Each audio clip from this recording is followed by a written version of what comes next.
Susan and Tamara each made a pizza. Their pizzas are the same size. Susan cuts her pizza into 3 equal slices. Why? Tamara cuts her pizza into 6 equal slices. Okay. Which pair of sentences correctly describes whose slices of pizza are bigger? Well, if you're not sure, let's draw ourselves a picture. So pizzas are circular. This is going to be Susan in blue. And I'm going to try to draw a picture with 3 equal slices. I think I did okay there. Little peace sign. Not bad.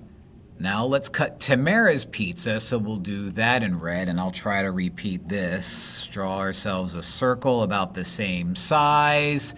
Let's do this. Let's make 3 slices like we did last time, because that'll be 3, and then cut each of these in half. So here's a slice, and here's a slice, and here's a slice. Look at that.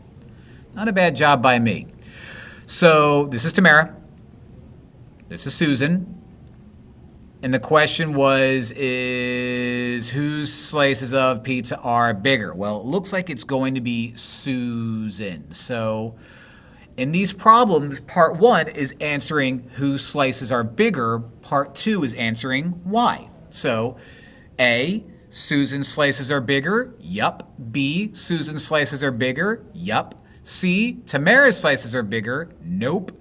D, Tamara's slices are bigger. Nope.